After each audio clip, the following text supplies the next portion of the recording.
les gens adorent le whisky, c'est le spiritueux le plus bu en France, mais pour autant on importe 99% des whiskies que l'on boit. Alors qu'on sait faire toutes les étapes, donc on s'est dit, lancer un whisky français en France, c'est assez pertinent. La qualité n'attend pas les années. Une eau de vie, si elle est mauvaise à la sortie de l'alambic, elle ne sera pas meilleure parce qu'on l'a fait vieillir. Il y a sans doute un génie du marketing à l'époque à qui on a dit comment est-ce qu'on peut valoriser des eaux de vie qui sont plus âgées. Et bien, il a tout simplement dit, on n'a qu'à le dire, elles sont plus âgées. Avec la crise des vins et spiritueux en ce moment, les distributeurs se sont concentrés sur les marques qu'ils ont déjà, qui constituent la majeure partie de leur chiffre d'affaires. Et c'est vrai que c'est plus difficile pour une jeune marque de prendre sa place dans un portefeuille qui est déjà établi. Quand on travaille dans les vins et spiritueux, on travaille sur le temps long. On constate en fait que le temps long, c'est une vérité universelle, peu importe la taille de l'entreprise. Et en fait, on a sans doute, nous, assez souvent sous-estimé le temps nécessaire pour faire les choses. Vous connaissez les grands whiskies écossais, mais connaissez-vous les grands whiskies français? Pour en parler, je reçois Loïs Vallon de Testa, qui a cofondé la marque de whisky française La Ferté, qui est une maison d'assemblage qui a pour objectif de faire rayonner le whisky français à travers le monde comme place forte. Bonjour Loïs. Bonjour William. Bienvenue sur l'émission de Zola Media, Nouvelle Vague. Merci de me recevoir. Avec grand plaisir. Bon, tu connais le principe, on va démarrer tout de suite par une phase de pitch business. Donc je vais faire comme si j'étais un potentiel acheteur de ton produit et je vais te donner 1 minute pour me convaincre. T'es prêt? Ouais. Quand tu veux. La Ferté, c'est une maison de whisky français qu'on a cofondée avec Adrien et Anthony qui ne sont pas là en septembre 2024. Donc une jeune maison qui a une belle ambition. On sait qu'en France, les gens adorent le whisky, c'est le spiritueux le plus bu en France, mais pour autant on importe 99% des whiskies que l'on boit. Alors qu'on sait faire toutes les étapes. Donc on s'est dit, lancer un whisky français en France, c'est assez pertinent. Et au-delà de ça, quand on produit des vins et spiritueux en France, généralement on arrive à les exporter assez facilement. Ok. Et donc moi j'aimerais beaucoup que tu me parles de ton produit un peu plus. On n'a pas la possibilité malheureusement de les déguster directement à l'antenne. Loi E20 oblige. J'ai eu la chance de les déguster en amont. Et moi le whisky, je ne suis pas forcément objectif. C'est un produit que j'adore. Davantage le tourbé que le classique. Mais tu en as 2 gammes. Est-ce que tu peux un peu me les expliquer et me donner un peu les différences et comment tu les as travaillées? En fait, on est parti du principe qu'un alcool avait pour but principal de créer des moments de plaisir et de partage et de convivialité entre des gens qui sont des amis, des familles et pas forcément qui ont le même niveau de connaissance de ce qu'ils boivent. Et c'est surtout le cas du whisky qui, de plus en plus, était devenu un alcool d'expert qui nécessitait des connaissances et qui, du coup, refusait une partie de la population qui veut juste prendre un bon moment facile entre amis, un soir, justement, quand il fait chaud parfois. Donc, quand on a lancé La Ferté, on s'est dit, il est important d'inclure tout le monde, d'inclure des gens qui ne s'y connaissent pas, qui veulent s'introduire au whisky, pourquoi pas. Donc, il leur faut des choses accessibles, qui ne sont pas trop puissants, qui ne sont pas trop ceci, trop cela. Et de l'autre côté, il fallait quand même qu'on puisse rassurer sur la qualité de notre produit avec une belle complexité aromatique, quelque chose de fin, qui est bien travaillé et qui, du coup, convainc aussi des experts, des gens qui s'y connaissent et qui nous disent « vous avez bien travaillé ». Alors, parle-moi un peu des 2 produits différemment. Donc là, on a la partie classique, c'est ça? La Ferté classique. La Ferté classique. Ouais, La Tu peux m'en Ferté. dire un peu plus? Donc, La Ferté classique, c'est notre premier produit. C'est un produit qui est fruité, floral, assez gourmand. Généralement, les gens le dégustent et disent que c'est doux. Et c'est assez chouette d'entendre ça venant d'un alcool qui est quand même fort. Et les gens sont plutôt surpris qu'un whisky soit doux et léger. Donc, on a lancé ce premier produit en se disant c'est celui qui va permettre de faire connaître une belle approche du whisky français, un whisky qui est accessible et complexe à la fois. En complément, on s'est lancé aussi sur La Ferté tourbée cette fois-ci pour compléter avec un whisky qui est cette caractéristique de tourbe, un côté fumé, végétal assez prononcé. Pour des amateurs de tourbe, évidemment, en France, on est très amateurs de tourbe et c'est quelque chose d'historique. Et en même temps, on voulait introduire à ce goût-là particulier des gens qui ne s'y connaissent pas ou qui ont une mauvaise expérience avec des whiskies parfois trop tourbés pour eux. C'est comme si on avait plusieurs marches à monter et on s'est dit on va faire un whisky tourbé, mais la première marche. Est-ce que tu peux m'expliquer un peu en quoi ça consiste, le côté tourbé d'un whisky? Bien sûr. La tourbe, en fait, c'est une matière végétale qui est en décomposition très lente que l'on trouve généralement dans le sol, dans des marécages ou dans des sols assez humides Et l'Écosse, évidemment, est un pays historique de tourbe. On estime qu'il y a Ouais. 70% du sol en Écosse qui est composé de tourbe. Donc, historiquement, pour faire du whisky, il faut à un moment donné faire sécher un grain qu'on a humidifié pour le faire germer, pour en obtenir plus de sucre. Et pour le faire sécher, on doit faire brûler quelque chose. En France, on fait brûler du bois depuis toujours parce qu'on a du bois. En Écosse, ils ont plus facilement de la tourbe, donc ils font brûler de la tourbe. Et c'est D'accord. ce côté végétal et fumé qui est donc apporté au grain qui va ensuite se retrouver sur l'ensemble de la chaîne de production et qu'on retrouve à la fin. Qu'on retrouve dans le whisky tourbé, ouais, ce côté très fumé. C'est pas un produit qui est facile pour ceux qui démarrent dans le whisky. Les whisky tourbés, c'est vrai que ça, moi, c'est un produit que j'adore et on pense beaucoup au whisky écossais en général sur ces parties-là, qui sont très très réputés pour ça. Mais c'est vrai que c'est un challenge, en tout cas, j'imagine pour vous, d'aller chercher des personnes qui n'ont pas l'habitude d'aller boire ce type de produit, parce que le whisky de base, les whisky faciles à boire, on va dire, entre guillemets, ou même les femmes peuvent se l'approprier. Je dirais que c'est plutôt le whisky japonais, Mm. qui est plus facile, plus doux à boire. Et effectivement, sur le tourbé, ça doit être un vrai challenge quand on n'a pas l'habitude du whisky de base. Est-ce que tu vois une différence, toi? En fait, le challenge, il est le même sur les deux produits, que ce soit le tourbé ou que ce soit le classique. Notre but, c'était de ne laisser personne de côté. D'accord. Finalement, il y a une certaine élégance à essayer d'inclure tout le monde autour d'un même verre.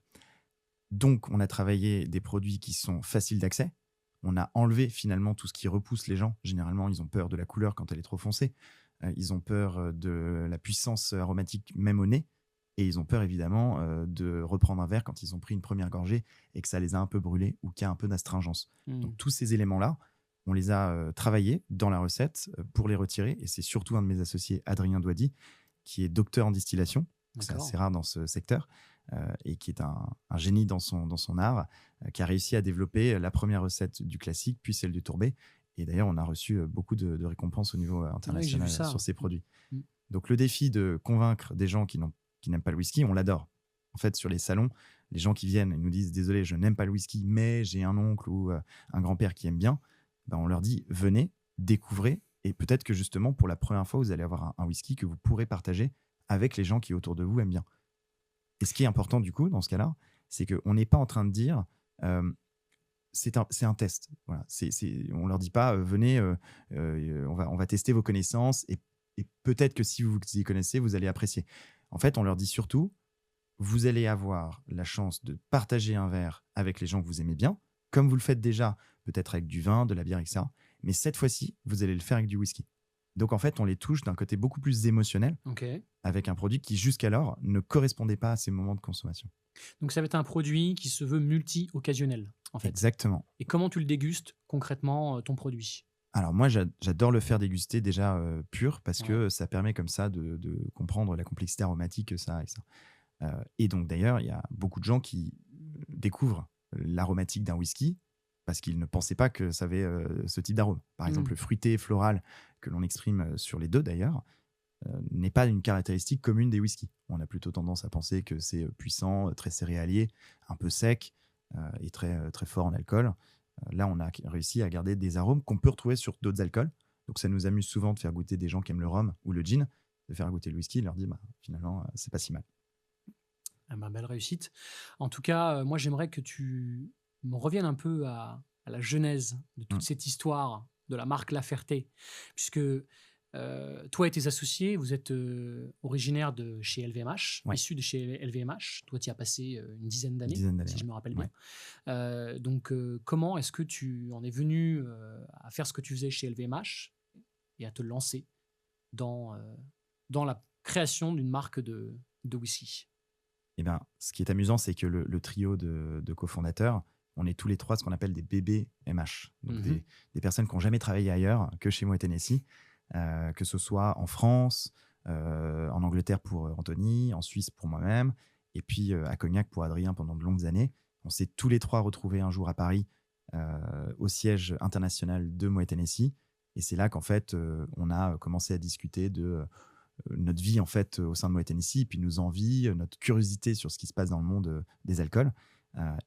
En 2018, a émergé un jour l'idée que le whisky français a existé déjà. C'était un constat qu'on n'avait pas fait jusqu'à présent Et puis, ça rejoignait un peu l'idée, potentiellement de faire un jour un projet, un peu plus spécifique, un peu plus entrepreneurial. Et l'idée, en fait, a duré assez longtemps. Généralement, je dis qu'une idée qui dure longtemps, c'est une bonne idée. Mhm. Quelques années plus tard, finalement, on s'est dit: «On va travailler dessus à plein pot, on va se dire: "On va creuser le sujet" et si, il en ressort, des bonnes idées, un potentiel, bah, peut-être que ça sera, le lancement, d'une nouvelle marque» et dans ce cas-là, comment le lancer? Tout seul, avec un groupe, avec, des moyens financiers qui sont importants, ou pas? Donc ça, c'était encore plein de questions, forcément. Il y a eu, la covid, il y a eu, des hauts et des bas, il y a eu, le mariage d'un des associés. Voilà, il y a eu plein de choses dans nos vies qui font que l'idée est restée.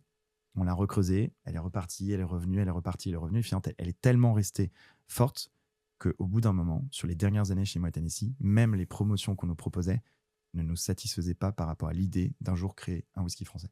D'accord. Et est-ce que vous avez quand même tenté l'expérience en interne avant Alors, de vous lancer? on a eu des discussions en interne. C'est des choses qui pouvaient intéresser. C'est des choses qui, en revanche, étaient pas assez grosses en fait pour un grand groupe. On D'accord. constate aujourd'hui, et c'est le cas de tous les grands groupes, créer une marque en interne pour un grand groupe, ça prend du temps. C'est coûteux, c'est pas rentable.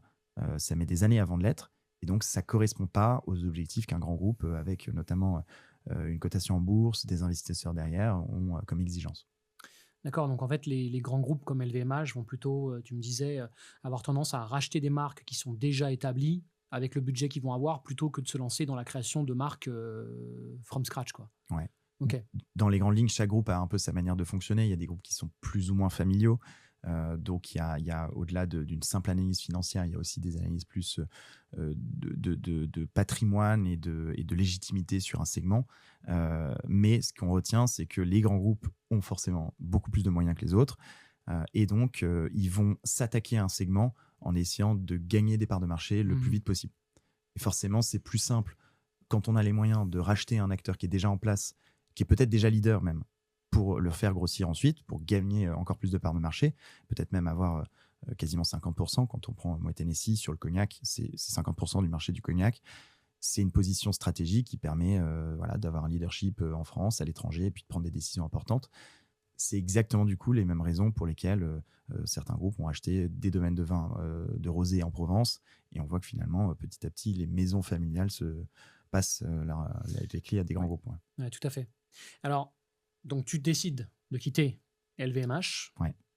et tu te lances sur ce projet. Quelles ont été les premières étapes pour toi? Comment ça s'est passé à tes débuts? Donc ça remonte à avril 2023, Ouais. année où ça y est, on est sorti de cette maison qui était un peu la première sortie de la grande école pour nous. On Hein. n'est plus des bébés, On n'est plus MH, des quoi. bébés, on prend les choses en main. Décision qui a été assez longue, hein, et forcément assez dure, mais liberté totale. Et ça, c'est chouette, et c'est aujourd'hui une des principales raisons pour lesquelles on est très content de faire ce qu'on fait.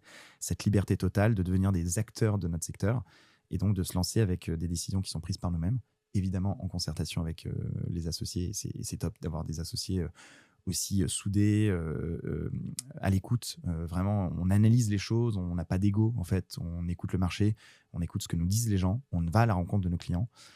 Et donc en fait, à partir de là, on a construit tout notre projet en essayant de comprendre comment ça fonctionne, comment on peut produire, comment on peut marketer et comment on peut distribuer une marque. OK. Et donc, tu as levé des fonds, Ouais. j'imagine, pour ce projet.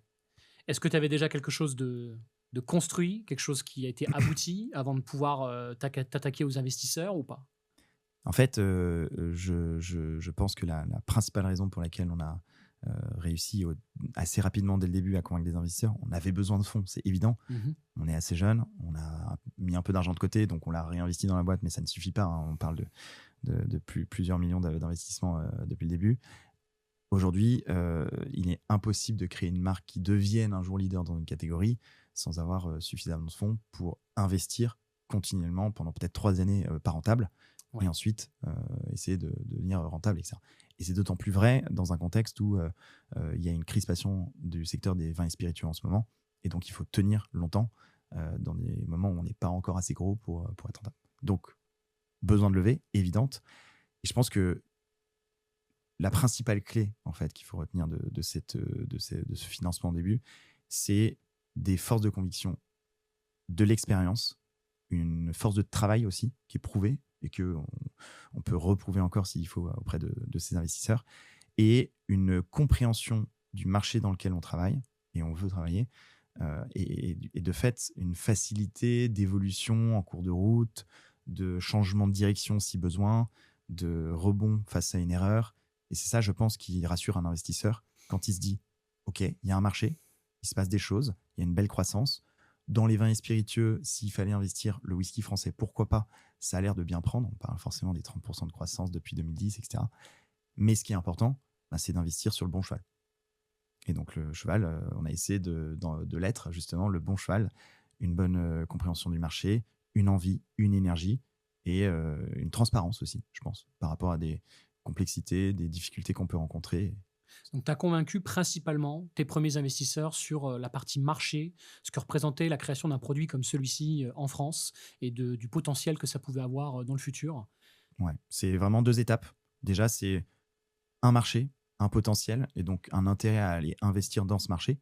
C'est comme si je te parlais de la voiture électrique il y a 10 ans. Tu vas me dire, bah oui, effectivement, ça m'a l'air plutôt d'avenir. Mhm. Et bah, c'est pareil, le whisky français, depuis 10 ans, c'est d'avenir. Et ça continuera à l'être encore, vu la croissance qu'on connaît. Et la deuxième chose, c'est dire, bah, on est, nous, les bons acteurs pour conquérir ce marché. Donc, si vous investissez chez nous et pas chez un concurrent, vous avez plus de chances de réussir à capter ce marché en croissance. Et quels ont été tes premiers investisseurs? Alors, nous, on a que des investisseurs qui sont friends and family et quelques-uns qui sont autour de nous, anciens collègues, anciens présidents de nos maisons, ou alors du bouche à oreille autour de nous. Et ce qui est très chouette, c'est que du coup, ce sont des gens à qui on parle en toute transparence, qui sont de confiance, qui nous suivent, qui nous écoutent, qui nous donnent des conseils, Mhm. qui nous aident aussi très volontairement. Donc forcément, notre premier entourage, nos amis, nos familles nous ont suivis assez rapidement. C'est l'enjeu d'une vie. Et ils se sont dit, c'est pas tous les jours qu'on peut vous aider à vous lancer. Donc ça, c'était important. Assez rapidement, on a essayé d'avoir des investisseurs qui sont dans le secteur des vins et spiritueux, que ce soit des propriétaires de maisons de champagne, de vin, ou des propriétaires de maisons de distribution. Et donc, on a la chance d'avoir plusieurs familles qui sont assez importantes, notamment la famille Chandon-Moët, qui nous a suivis assez rapidement. On a une autre famille qui est dans le Champagne aussi, qui nous a suivis, un propriétaire d'un domaine de Beaujolais, et quelques acteurs qui sont des anciens directeurs de grands groupes de vins et spiritueux. D'accord. Et donc, ces premiers investisseurs t'ont permis de faire suivre d'autres investisseurs qui ont été convaincus à leur tour, j'imagine. C'est le début qui est le plus compliqué. Ouais, il y sans a un doute. peu un effet boule de neige. Ouais. Et c'est vrai que quand on arrive à convaincre des personnes qui sont crédibles, qui ont une bonne analyse du marché, une bonne compréhension, si eux nous font confiance, généralement, les suivants notent cette chose. Et donc, leurs questions sont différentes, mais ils se disent, bon, si ça a été analysé par quelqu'un qui connaît quand même assez bien le secteur, je peux davantage faire confiance, même si je m'y connais moins. Et donc, une fois les fonds levés, vous avez lancé la création de ce produit. Comment ça s'est passé concrètement? Il y a l'arrivée d'Adrien, c'est ça Mm. qui a aussi un peu tout chamboulé, non? Ouais, c'est vrai que je suis passé un peu rapidement, mais on a discuté surtout avec Anthony au début parce qu'on est des profils marketing, donc le monde des idées, ça nous stimule Mhm. constamment. On peut passer des heures, et on le fait encore maintenant, même sur WhatsApp, à 1h du matin parfois. Adrien nous a rejoint à un moment où on avait besoin en fait, de trouver une crédibilité dans la production. Il se trouve que par chance, Adrien était lui-même en train de se poser des questions sur son avenir en évoluant au sein du groupe Moët Hennessy et voire même en partant dans les parfums. Donc on lui a dit, si tu veux, tu peux rester dans les vins et spiritueux avec nous. Il faut que tu partes maintenant avec nous. Et il a pris une décision assez rapide. Donc le trio s'est fondé voilà, en 2023, juste après qu'on ait quitté Moët Hennessy. C'était assez chouette de se dire, bon, bah ça y est, là en fait, on a toutes les compétences réunies et on va partir sur le développement de cette marque. Donc, toi, tu vas aller chercher surtout à la partie investisseur, c'est ça? C'est ta force, on va dire. Pas que, mais c'est une de tes principales forces, c'est ce que je comprends. Et Anthony, du coup, lui, ça va être plutôt sur quelle partie? Parce que vous avez trois profils un peu, enfin, même si tous les deux, Anthony et toi, vous êtes marketeux, Mm. est-ce que vous avez des différences, en tout cas des forces complémentaires, on va dire, pour que ce trio fonctionne bien, quoi? Ouais, on est hyper complémentaires. Et ce qui est, enfin, par chance, on s'en rend compte vraiment tous les jours de plus en plus. Donc, moi, je dirais que j'ai cette volonté d'aller toujours de l'avant, d'être un peu dans le futur constamment. Et c'est vrai que les idées, moi, ça m'entraîne très vite dans l'action. Anthony, c'est quelqu'un qui est beaucoup plus pointilleux dans les choses, dans le détail. Mhm. Donc, lui, il est allé faire ce design avec une agence qui s'appelle Stranger & Stranger. qui est une agence de renommée internationale incroyable et qui nous a permis d'avoir ce que je dirais assez facilement la plus belle bouteille du monde. Au vu des médailles qu'on a pu recevoir, c'est le cas, enfin, factuellement. Et donc, la complémentarité entre quelqu'un qui est dans l'action et quelqu'un qui est dans le détail, c'est qu'on va jamais trop vite, jamais trop lentement, et on va surtout avec de la qualité. Et Adrien, très complémentaire, parce que dans une phase où, pour le coup, lui, il n'a pas le choix que d'avoir de la qualité Oui. dans ce qu'il fait, et surtout, il a un côté très technique, en fait, où il va d'un côté proposer ce qui est bon, mais dans le détail un peu scientifique, il faut que ce soit réglementaire, il faut que ce soit cadré, etc. Et c'est vrai qu'il a un profil d'ingénieur qui est très complémentaire, très utile aussi pour équilibrer le trio. Tu as eu des rencontres incroyables, non? D'ailleurs, tu me parlais de Bill Lumsden, je crois, de chez Glenmorangie, qui avait eu l'occasion de goûter vos eaux de vie. Est-ce que tu peux m'en parler un peu plus? Ouais, bah, en fait, Adrien a, lui, toujours travaillé pour des grands mentors, notamment chez NC, avec tout le comité de dégustation composé de plusieurs personnes qui sont tous très experts dans leur domaine. Et puis, sur ces dernières années chez Moët Hennessy, il a pu travailler auprès de Bill Lumsden. C'est l'homme le plus décoré dans le monde du whisky depuis l'histoire du whisky. Ouais. Whisky écossais pour lui, chez Glenmorangie et Ardbeg. Et donc, au-delà de quelques conseils qu'il a pu nous donner, on est un jour allé le rencontrer et lui faire déguster ce qu'on avait. Et c'est vrai que ses retours étaient assez chouettes. On a, nous, des whiskies qui sont plutôt entre 3 et 5 ans d'âge en termes de vieillissement, ce qui n'est pas comparable en termes de vieillissement aux 10 ans d'âge de Glenmorangie. Mais en réalité, Bill Lumsden lui-même, en goûtant, nous a dit « Si mes eaux de vie à 4 ans avaient ce goût, je serais très content. » Et donc en fait, il se passe quelque chose en France sur les eaux de vie qui ne se passe pas en Écosse. Il y a le climat qui joue sans doute. Il y a une différence évidente entre faire vieillir un fût dans un climat humide et versus sec, Mhm. et potentiellement dans des zones complètement différentes. Bon, donc, entre un climat humide et un climat sec, on n'a pas du tout le même taux d'évaporation. Et donc, forcément, le temps de vieillissement nécessaire pour la même concentration aromatique n'est pas le même. Alors, il n'y aura jamais vraiment de données scientifiques là-dessus, parce que même en France, les régions sont complètement différentes. Mhm. Mais c'est vrai que nous, on observe un taux d'évaporation qui est parfois de 4% par an, alors qu'en Écosse, ils sont plutôt autour des 1, 1,5 si c'est bien contrôlé. Ok, donc ça, une maturité qui arrive plus rapidement, quoi. Ça a un impact sur la concentration aromatique. Il y a tout autant d'arômes et de concentration d'alcool sur un liquide en volume qui est moindre. Et donc, je vois, hein, tu me dis c'est des eaux de vie qui ont 4-5 ans, c'est ça à peu près, entre 3 et 5 ans. Ouais. Mais par contre, tu n'affiches pas du tout le compte d'âge. Est-ce que c'est une volonté de votre part et est-ce que tu peux m'en dire un peu plus sur ce compte Ouais. d'âge notamment? C'est une volonté très affirmée. En fait, la qualité n'attend pas les années. D'accord. On a constaté ça déjà dans tout ce qu'on a pu goûter dans le cognac, évidemment. Parce que le cognac, il y a des appellations avec des classes d'âge, VS, VSOP, XO. Mais en réalité, derrière, il y a des âges complètement différents selon les maisons. Et parfois, il y a des eaux de vie à fort potentiel et des eaux de vie à moins fort potentiel. Du coup, l'âge, en fait, ça dépend surtout de la qualité de l'eau de vie. Et c'est là où tu vas avoir un très beau résultat ou pas. Un peu comme le vin. Si tu as un bon potentiel de vin, tu le fais vieillir, il va bien vieillir, il va être bien à 10 ans. Exactement. Si tu as un mauvais vin, même si c'est la même appellation, bah, à 10 ans, il n'est pas bon. Ouais, parce qu'il est déjà pas bon de base. Mais alors pourquoi les Écossais, eux, justement, jouent énormément sur ce compte d'âge? Ouais, alors il y a plein d'anecdotes assez drôles, hein. Il y a eu dans les années 90 notamment ce qu'on appelle un whisky lock, et des Écossais qui jusqu'à présent vendaient des eaux de vie de whisky donc assez jeunes. On est 3 ans minimum pour s'appeler whisky, Mhm. donc assez rapidement ils vendaient du 3 ans, 4 ans, voilà. Sauf qu'il y a eu une chute des ventes et donc un surstockage à l'époque. Ce fameux whisky lock, c'est vraiment un lac de whisky dans toutes les distilleries en Écosse. Et c'est assez intéressant parce qu'on peut retrouver aussi cette situation quasiment aujourd'hui. Et de fait, les whiskies ont vieilli plus longtemps. Donc, il y a sans doute un génie du marketing à l'époque à qui on a dit comment est-ce qu'on peut valoriser des eaux de vie qui sont plus âgées. Et ben, il a tout simplement dit on n'a qu'à le dire, elles sont plus âgées. Et c'est là qu'on a eu l'émergence des whiskies 10 ans, 15 ans, 20 ans, etc. Et c'est vrai qu'aujourd'hui, quand on parle des whiskies, il y a un peu la course à 50 ans, 60 ans, 90 ans pour certains.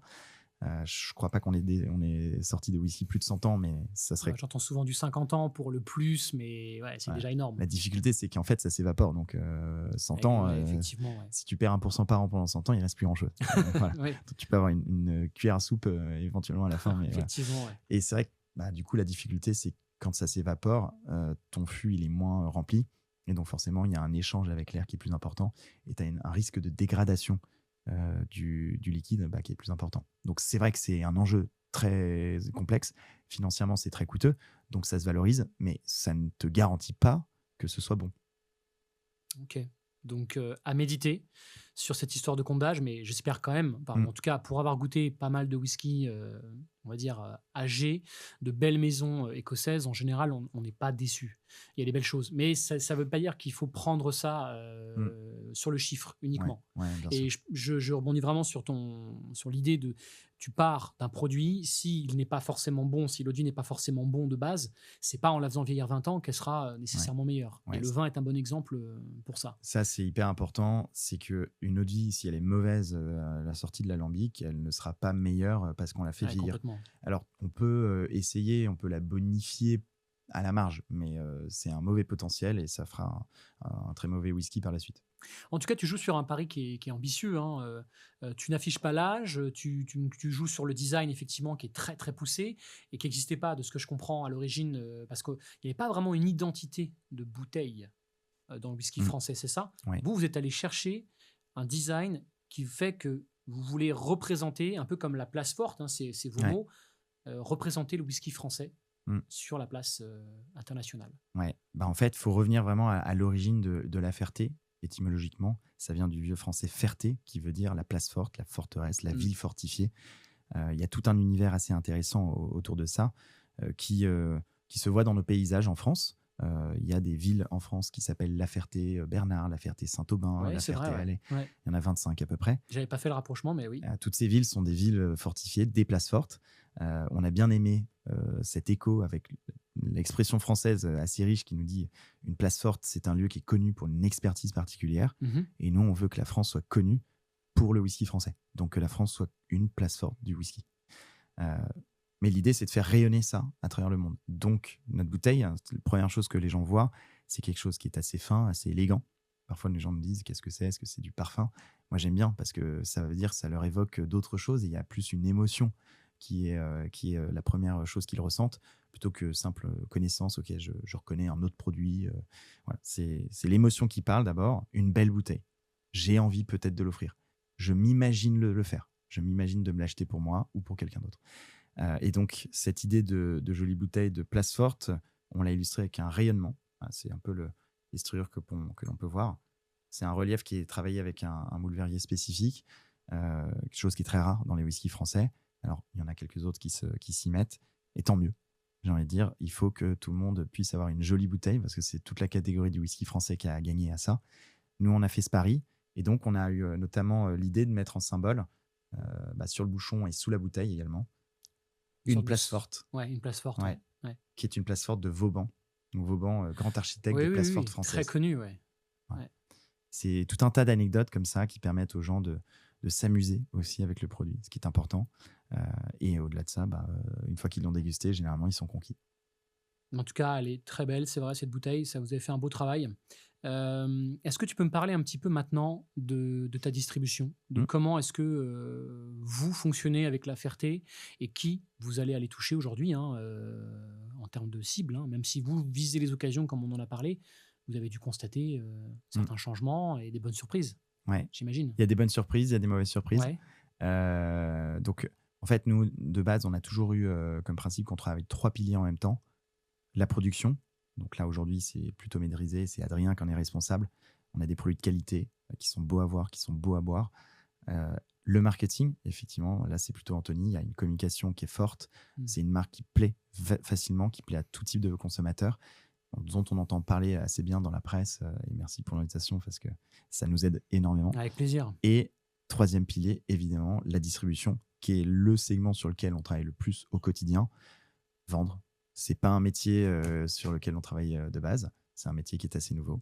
Et donc, la distribution, ça nous prend, je dirais, 75% de notre temps chacun. Ça veut dire aller voir des prescripteurs, leur faire goûter. Donc, ça va être un caviste, un barman, un sommelier. Leur faire goûter, noter leur intérêt, savoir si c'est quelque chose qui peut correspondre à leurs attentes et aux attentes de leurs consommateurs. Et puis, les convaincre un par un, partout en France. Et maintenant, on exporte aussi à l'étranger.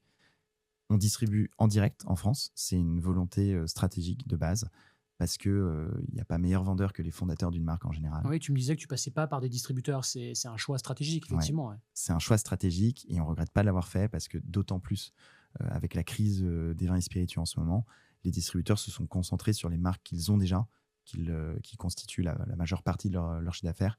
Et c'est vrai que c'est plus difficile pour une jeune marque de prendre sa place dans un portefeuille qui est déjà établi, qui a peut-être une cinquantaine de marques, voire plus, et qui du coup, voilà, on est le énième whisky, parfois énième whisky français d'un portefeuille. C'est pas ça qui va faire qu'on est la marque la plus proposée à des cavistes, des sommeliers, des barman. Vous envisagez à terme, j'imagine, de passer par des distributeurs lorsque vous allez grossir? Notre objectif, en fait, c'est pas tant de dire il faut un distributeur ou pas un distributeur, c'est de devenir une marque leader dans le secteur. Mhm. Et pour ça, c'est mécanique. Tu dois passer par un distributeur à un moment, à la fois parce qu'il y a une facilité de logistique, etc. À trois, on ne peut pas gérer 6000 cavistes. Évidemment. À la fois aussi parce qu'il y a des contrats qui sont en place partout en France chez des gros acteurs. Ils passent par des distributeurs. Et si on n'est pas dans le portefeuille du distributeur, on n'est pas dans le contrat, tout simplement. Et aussi parce que ces distributeurs, en fait, ils ont une capacité à aller pousser des marques beaucoup plus fortes que nous, avec 50 commerciaux ou des agents qui travaillent derrière. Et nous, en fait, on va se concentrer sur d'autres aspects. L'ambassadeur que je suis déjà va l'être encore plus demain parce que j'aurai moins à vendre, mais plus à convaincre de ce produit.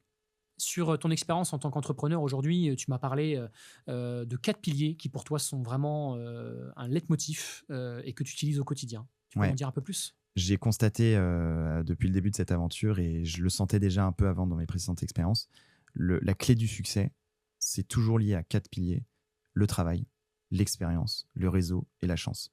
Et tous les succès qu'on a pu rencontrer depuis le début sont liés à un ou deux ou trois de ces piliers. Et jamais on a réussi sans travailler ces choses-là. Donc le travail, c'est l'envie de faire des choses. L'expérience, c'est le fait d'avoir acquis autant d'expérience par les années, et c'est essentiel. Le réseau, ça peut venir de tous les côtés, et c'est principalement le travail et l'expérience qui les amènent.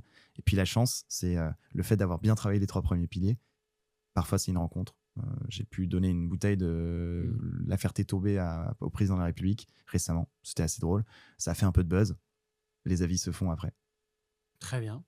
Et aujourd'hui, tu me disais, c'est un produit qui est très acheté pour faire des cadeaux. Ouais. C'est pas étonnant hein, quand tu vois la bouteille et le produit aussi.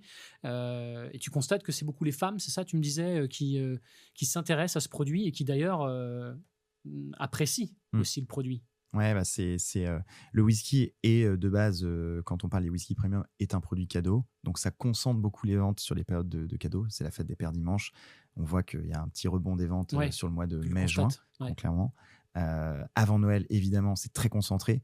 Nous, l'année dernière, on a fait 55% de notre chiffre d'affaires sur le dernier trimestre. Et je pense que cette année, ça va être à peu près similaire. Et ce qui est intéressant, c'est de constater que qui dit cadeau dit j'achète pour quelqu'un.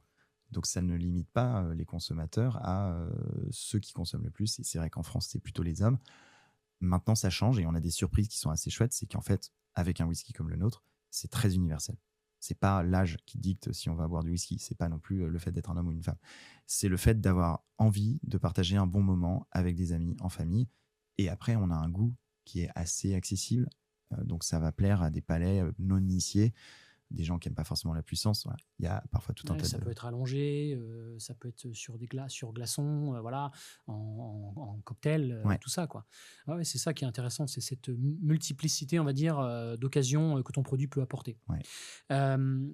L'émission touche malheureusement bientôt à sa fin. En tout cas, merci pour tout ce partage, Loïs. C'est passionnant. Moi, c'est un produit que j'adore, donc on pourra en parler pendant des heures. Mais voilà, je vais te poser la dernière question, celle que je pose à tout le monde lors de cette émission. C'est justement quelle est la plus grosse erreur pour toi durant ton parcours ou durant votre parcours à tous les trois hein, et qu'est-ce que vous avez pu en retirer qu'est-ce que vous en retireriez comme conseil en fait? On nous a souvent dit dans nos précédentes expériences que quand on travaille dans les vins et spiritueux, on travaille sur le temps long. Donc c'était très vrai dans ces expériences où on était assez confort dans des grands groupes avec des moyens, et forcément les choses prenaient du temps parce que c'était un grand groupe déjà. On constate en fait que le temps long, c'est une vérité universelle, peu importe la taille de l'entreprise. Et en fait, on a sans doute, nous, assez souvent, sous-estimé le temps nécessaire pour faire les choses, pour obtenir des accords, pour obtenir une réponse d'un client, d'une banque, pour, créer quelque chose avec, même l'envie, l'agilité qu'on essaye d'avoir nous. Ben, le monde existe sans nous, le monde ne nous attend pas et donc tout prend beaucoup plus de temps.